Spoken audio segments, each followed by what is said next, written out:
Hi everyone, मैं हूं आप सभी का अपना प्रशांत भैया और लेकर आ गया हूं rapid revision for class 9th। और चैप्टर का नाम है इंप्रूवमेंट इन फूड रिसोर्स। अगर इस चैप्टर को आपको डिटेल में पढ़ना है ना, तो मैंने पूरा डिटेल में वन शॉट बना रखा है जो कि 1.5 घंटे का है, यानी 1.5 आवर्स का है। आप डिटेल में पढ़ सकते हो, उसके अंदर हमने इंपॉर्टेंट क्वेश्चंस भी सॉल्व करे हैं। लेकिन आज हम क्या करने वाले हैं, आज हम करने वाले हैं रैपिड रिवीजन। और ये ना क्लास 9th का आखिरी चैप्टर होने वाला है। इससे पहले सारे चैप्टर्स के रैपिड रिवीजन बन चुके हैं, आप चैनल पे जाकर प्लेलिस्ट चेक कर सकते हो। चलो अब स्टार्ट करते हैं। सबसे पहले स्टार्ट होता है ये चैप्टर फूड रिसोर्स से। यानी ये जो टर्म है ना फूड रिसोर्स, ये होता क्या है? तो फूड रिसोर्स बेसिकली वो चीज होती है जिससे कि हम खाने को ऑब्टेन करते हैं। अब वो प्लांट भी हो सकता है, वो एनिमल भी हो सकता है, क्योंकि एनिमल भी तो हमें दूध देता है, एग्स देता है, राइट? तो यानी फूड रिसोर्स वो है the sources from which we obtain food to meet any nutritional requirement. ठीक है, तो दो प्रकार का होता है, एक तो होता है प्लांट्स और दूसरा होता है एनिमल्स, जैसे कि मैंने आपको बताया अभी। ठीक है, आगे हम बढ़ते हैं तो एक सवाल आता है इस चैप्टर में, जो कि आता है why improvement in food resource is important.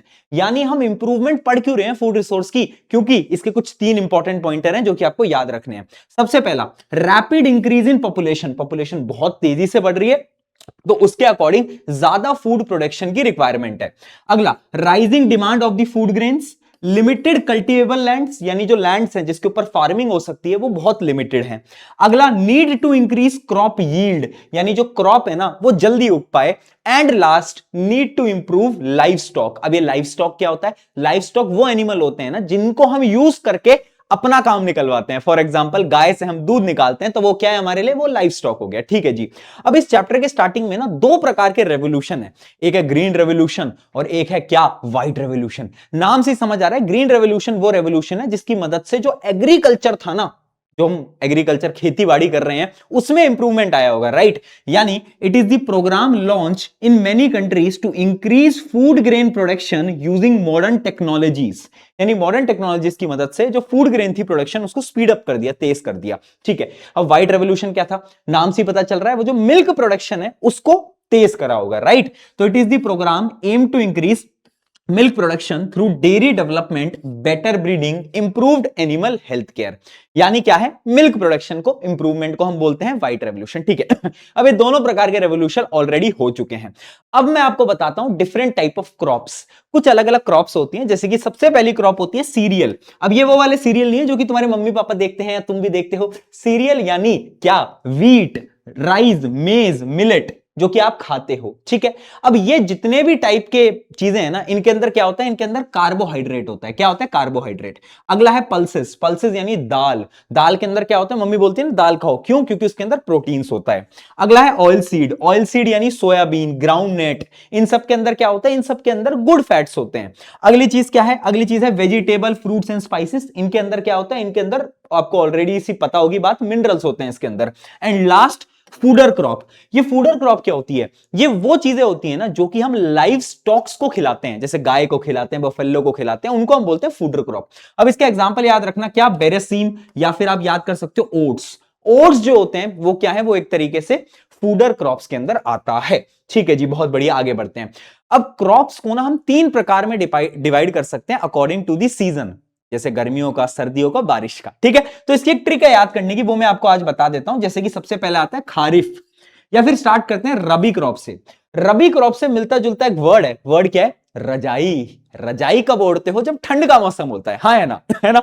तो यानी ये जो रबी क्रॉप है, ये वो क्रॉप है जो कि ठंड के मौसम में उगने वाली है। ठीक है, यानी अक्टूबर से मार्च तक, जब तक ठंड होती है ना, तब रबी क्रॉप उगती हैं। एग्जाम्पल क्या है? एग्जाम्पल है वीट, ग्राम, पीज, मस्टर्ड। जो भी चीज आप सर्दियों में खाते हो ना, जैसे गेहूं या फिर ग्राम, पीज वगैरह वगैरह। अगर मैं बात करता हूं खारिफ क्रॉप की, खारिफ से मिलता जुलता एक शब्द है कीचड़। कीचड़ कब होती है? बारिश के मौसम में। तो ये जो क्रॉप्स हैं ये कब उगेंगी? रेनी सीजन में, यानी जून से अक्टूबर के अंदर। अब बारिश में कुछ पौधे उगते हैं जिनको पानी की रिक्वायरमेंट ज्यादा होती है, जैसे कि आप नाम याद रखना, cotton and paddy crops. Paddy crops क्या होती हैं? जैसे कि राइस। राइस जो होता है ना, उसको बहुत पानी की रिक्वायरमेंट होती है, इसलिए वो किसके अंदर आता है? खारिफ। खारिफ कीचड़। ठीक है, अगला आता है जैद। जैद यानी ज्यादा गर्मी, जायद क्रॉप, ज्यादा गर्मी। ठीक है, तो ये गर्मियों वाले मौसम में उगने वाली क्रॉप्स हैं।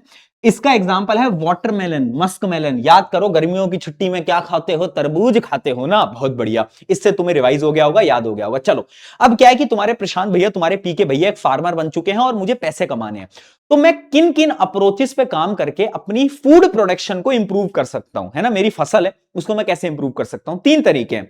स्टेप नंबर 1, क्रॉप वैरायटी को मैं इंप्रूव करूं, यानी जो क्रॉप में उगा रहा हूं ना उसकी वैरायटीज को मैं इंप्रूव कर सकता हूं। दूसरा स्टेप, क्रॉप प्रोडक्शन यानी जो मैं क्रॉप प्रोडक्ट प्रोड्यूस कर रहा हूं उसको मैं इंप्रूव करूं, उनको मैं फास्ट कर पाऊं। एंड लास्ट, जो क्रॉप प्रोड्यूस हो रही है ना उसको मैं क्या कर सकता हूं, उनको मैं सिक्योर कर सकता हूं। ठीक है, तो इसको आप काट देना, यहां पर मिस प्रिंट है, यानी ये दो हम पढ़ते हैं, फिर तीसरे पे हम बढ़ेंगे। ठीक है, सबसे पहले हम बात करते हैं क्रॉप वैरायटी इंप्रूवमेंट, कि क्रॉप की वैरायटी को आखिर में कैसे इंप्रूव कर सकता हूं दोस्तों।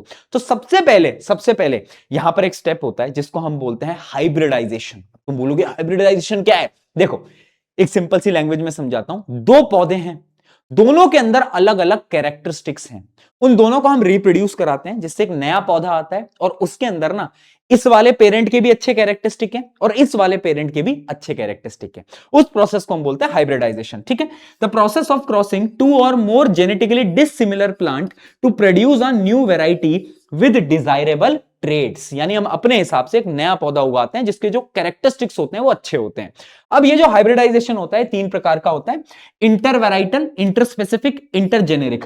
अब मुझे पता है जो शुरू का पोर्शन है इस चैप्टर का थोड़ा सा मुश्किल है, बट आपको बस याद करना है कि इंटरवेराइटल का मतलब क्या होता है, जब हम टू वेराइटीज को हाइब्रिडाइजेशन के अंदर डाल देते हैं, crossing between two varieties of same species, यहां पर स्पीशीज सेम होती है, लेकिन इंटरस्पेसिफिक के अंदर क्या होता है, जो स्पीशीज होती है ना वो अलग अलग होती हैं, बट जीनस सेम होता है। क्या सेम होता है, जीनस।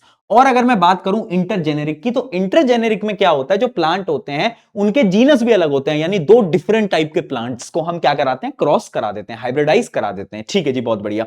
अच्छा, इसी चीज के अंदर एक और टर्म आती है जिसको हम बोलते हैं जीएमओ। जीएमओ क्या है, जेनेटिकली मॉडिफाइड ऑर्गेनिज्म। देखो ये जो जीएमओ है, मतलब जेनेटिकली मॉडिफाइड जो ऑर्गेनिज्म होते हैं वो कैसे होते हैं, लैब्स के अंदर क्या करते हैं ना, हम जो प्लांट होता है ना इसके डीएनए के अंदर, इसके जीन्स के अंदर कुछ चेंज कर देते हैं, जिसकी वजह से एक नए प्लांट प्रोड्यूस होते हैं। हम अपने अकॉर्डिंग इन प्लांट्स को बनाते हैं जिनको हम बोलते हैं क्या, जीएमओ, जेनेटिकली मॉडिफाइड ऑर्गेनिजम्स। ठीक है, बहुत बढ़िया।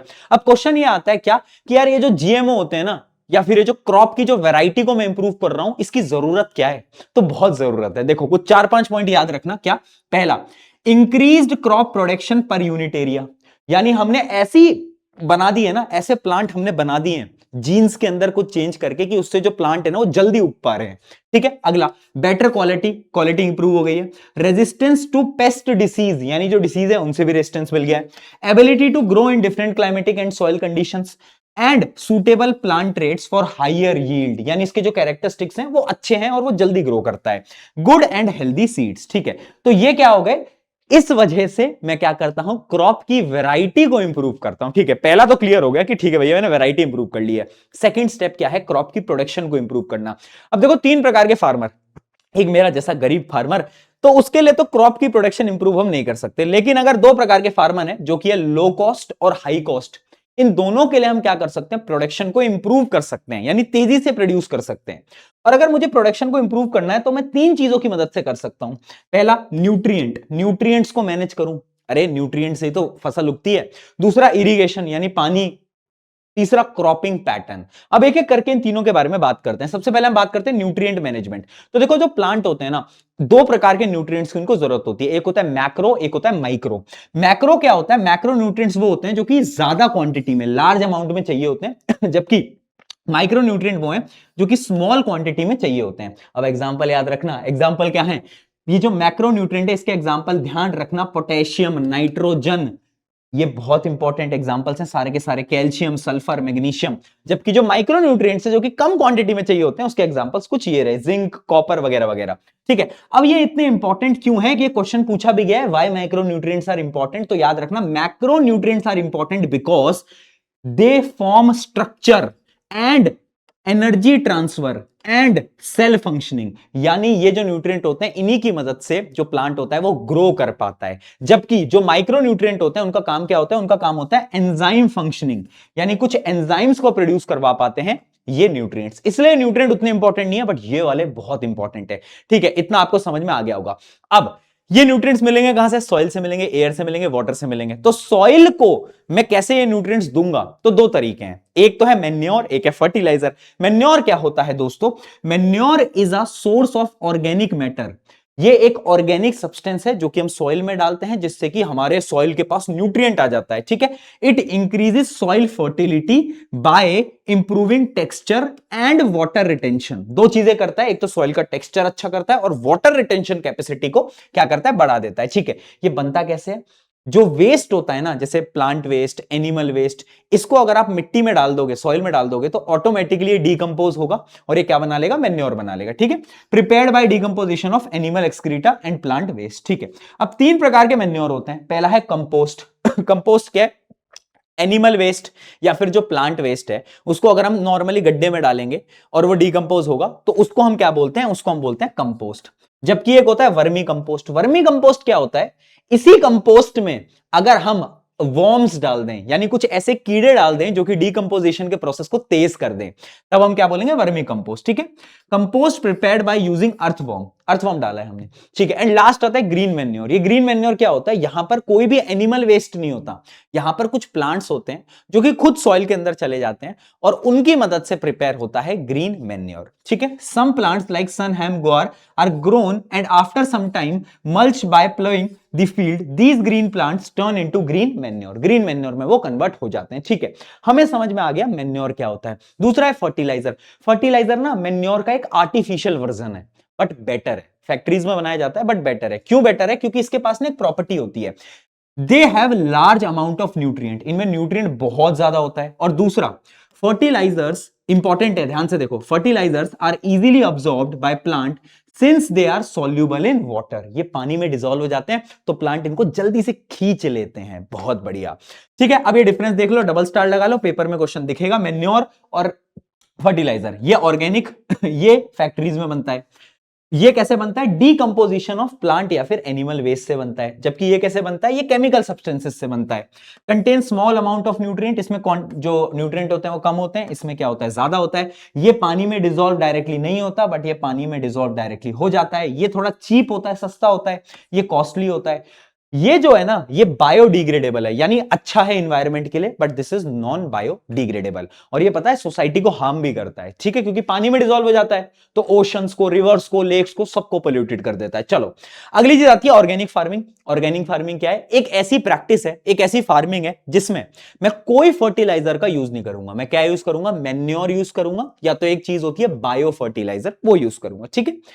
That avoids artificial chemical fertilisers and pesticide. मतलब मैं कुछ भी आर्टिफिशियल चीज नहीं यूज करूंगा, उसको मैं क्या बोलूंगा? उसको मैं बोलूंगा ऑर्गेनिक फार्मिंग। चलो बहुत बढ़िया, आगे बढ़ते हैं। पहली चीज क्लियर हो गई, न्यूट्रिएंट मैनेजमेंट। दूसरी है क्रॉपिंग पैटर्न। देखो क्रॉपिंग पैटर्न भी बहुत इंपॉर्टेंट है। तीन प्रकार के क्रॉपिंग पैटर्न होते हैं। एक होता है मिक्स्ड क्रॉपिंग पैटर्न। इसमें क्या होता है? इसमें हम ना रैंडमली कोई भी पेड़ कहीं पे भी उगा देते हैं, उसको हम बोलते हैं मिक्स्ड क्रॉपिंग पैटर्न। दूसरा होता है क्या? Inter cropping. इंटर क्रॉपिंग में हम क्या करते हैं? दो रोज में एक पौधा उगाते हैं, दूसरी रो में अगला पौधा उगाते हैं, ऐसे, ठीक है।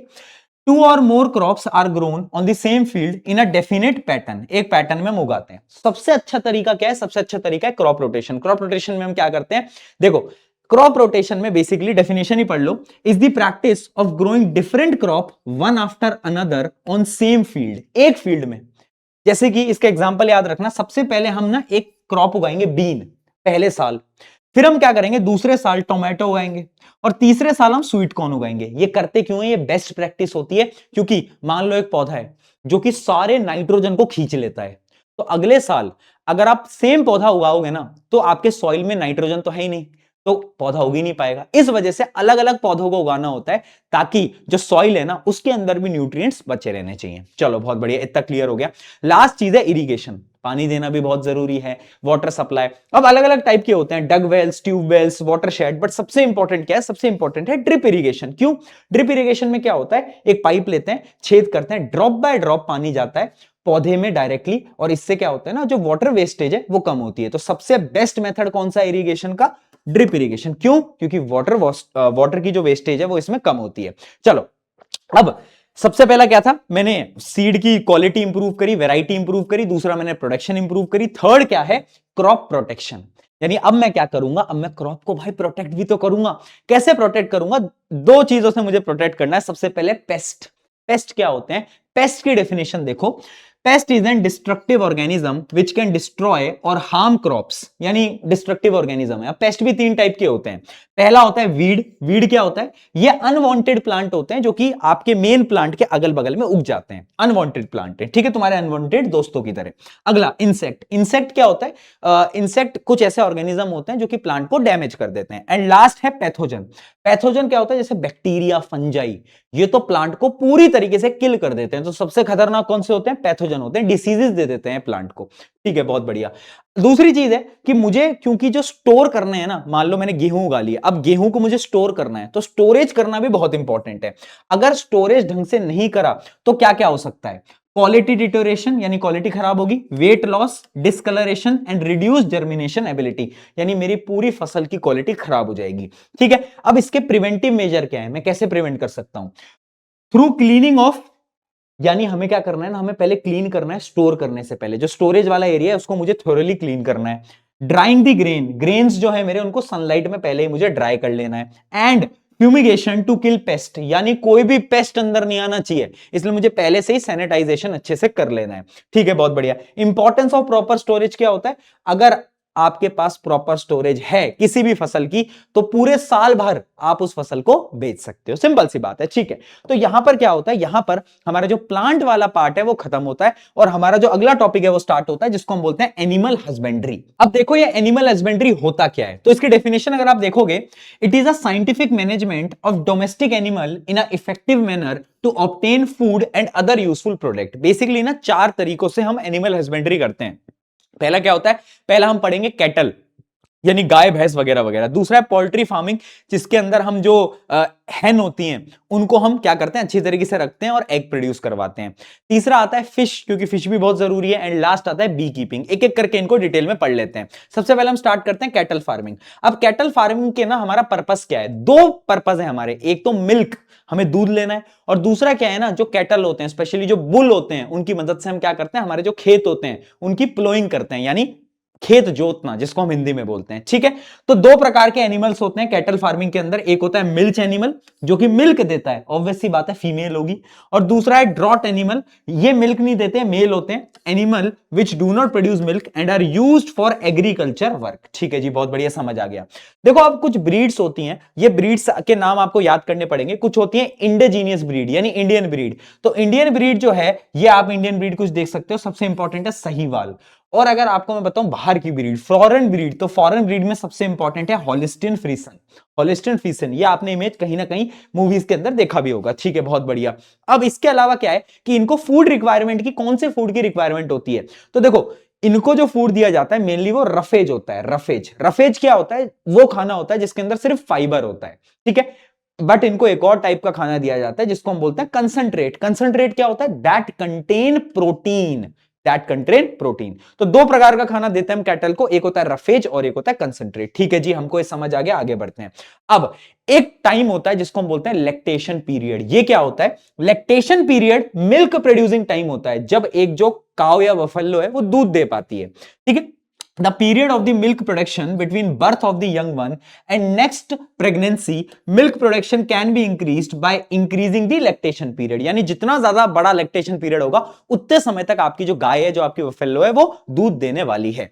अब यहीं पर एक टर्म आती है क्रॉस ब्रीडिंग। क्रॉस ब्रीडिंग क्या होती है? एक एग्जांपल से मैं आपको समझाता हूं।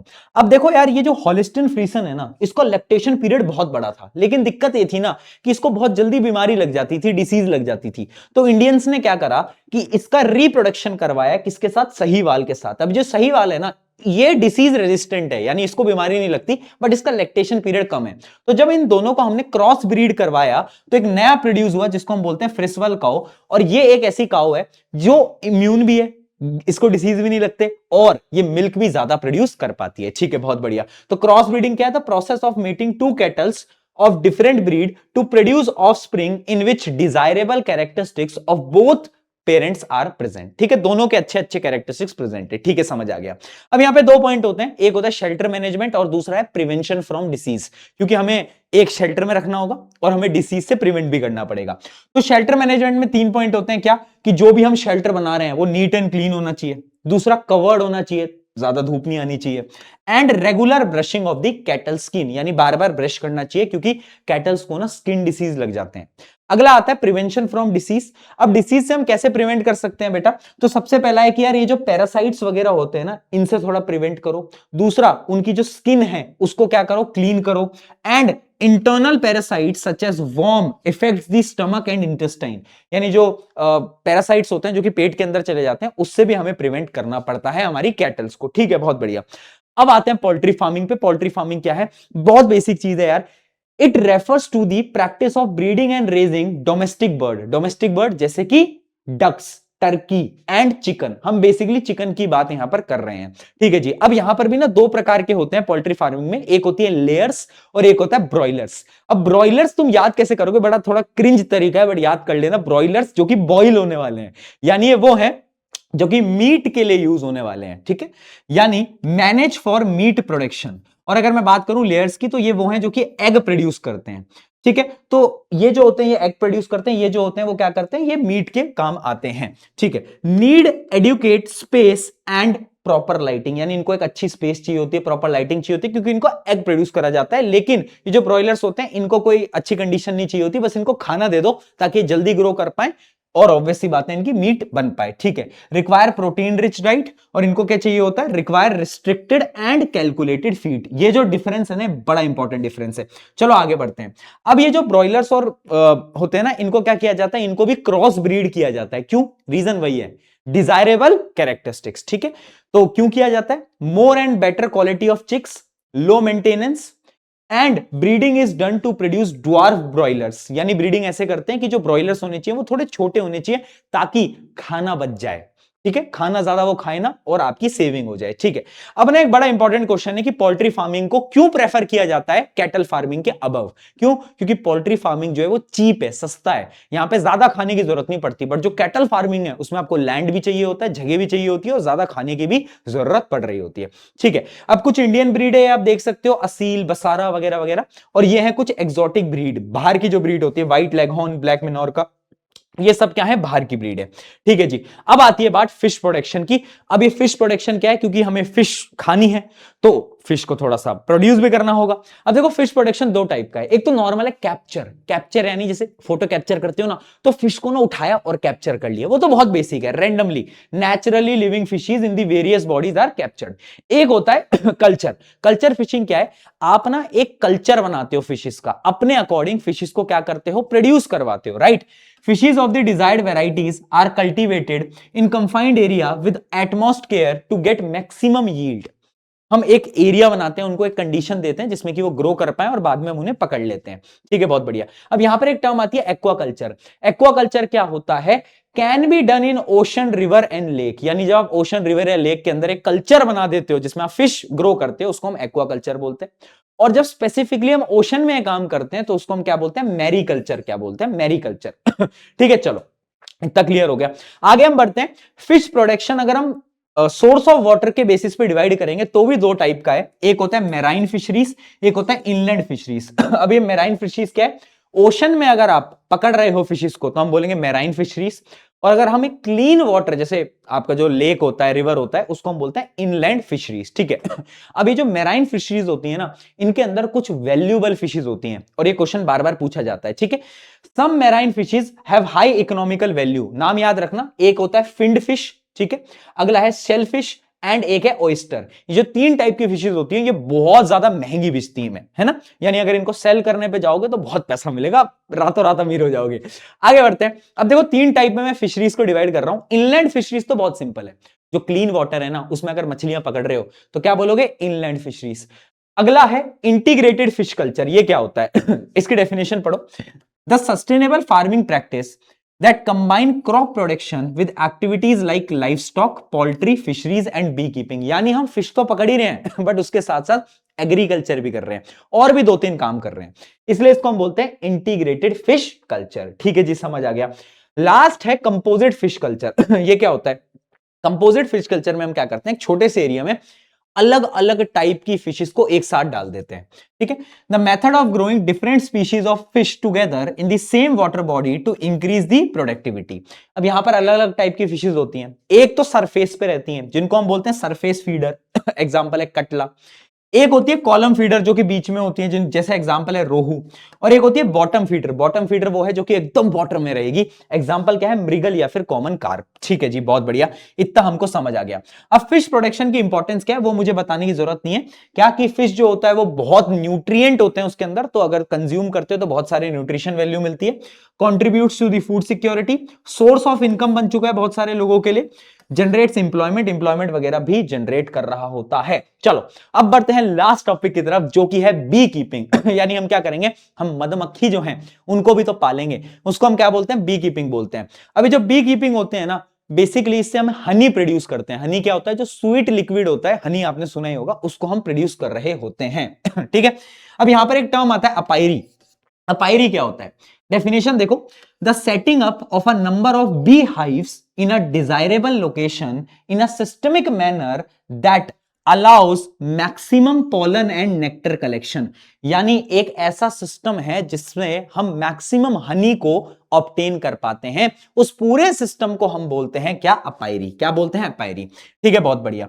अब यहां पर भी अलग अलग प्रकार की वैरायटीज होती हैं, बट जो सबसे खतरनाक वैरायटी है ना बीस की, वो है इटालियन मेलिफेरा। क्या है, इटालियन मेलिफेरा। क्यों? क्योंकि ये जो इटालियन मेलिफेरा है ना, इसकी कुछ खासियत है, इंडिया में भी यही यूज होती है और वो खासियत आपको याद रखनी है। ठीक है, एक एक करके बता रहा हूं। पहला, हाई हनी कलेक्शन, यानी बहुत सारे शहद को कलेक्ट कर सकती है। दूसरा, दे रिप्रोड्यूस फास्ट, बहुत जल्दी रिप्रोड्यूस करती है। दे स्टिंगलेस, काटती कम है। They stay in the bee hive, यानी जो छत्ता है मधुमक्खी के छत्ते में ही रहती है, बाहर इधर उधर घूमती नहीं है, तो उससे क्या होता है, ज्यादा हनी प्रोड्यूस कर पाते हैं। तो जो चार प्रॉपर्टीज हैं ये है इटालियन मेलिफेरा की। वेरी इंपॉर्टेंट, पेपर के अंदर क्वेश्चन आ सकता है। चलो लास्ट में देखते हैं importance of the beekeeping. यानी जो बी कीपिंग है इसकी इंपॉर्टेंस क्या है, तो फार्मर के लिए ना ये एडिशनल इनकम होती है, यानी फार्मर इसको एज एडिशनल इनकम ट्रीट कर रहे होते हैं। दूसरा, रिक्वायर्स लो इन्वेस्टमेंट, पैसा बहुत कम लगता है। Help in increasing agriculture productivity through pollination, यानी पॉलिनेशन में भी ये जो मधुमक्खियां होती हैं ये काम करती हैं। ये आप 10th क्लास में आगे जाके पढ़ने वाले हो। ठीक है, आई होप ये खतरनाक सा चैप्टर तुम्हें डिटेल में समझ आ गया होगा। अगर रैपिड रिवीजन से डिटेल में समझ नहीं आया है तो डिटेल वाली वीडियो तो देख ही सकते हो, बट आई होप रिवीजन तो हो गया होगा। ये रहा आपका आज का क्वेश्चन। जाओ वीडियो पॉज करो अभी फटाफट से और कमेंट में मुझे बताओ इसका सही आंसर क्या होगा। टेक केयर, मिलते हैं नेक्स्ट लेक्चर के अंदर।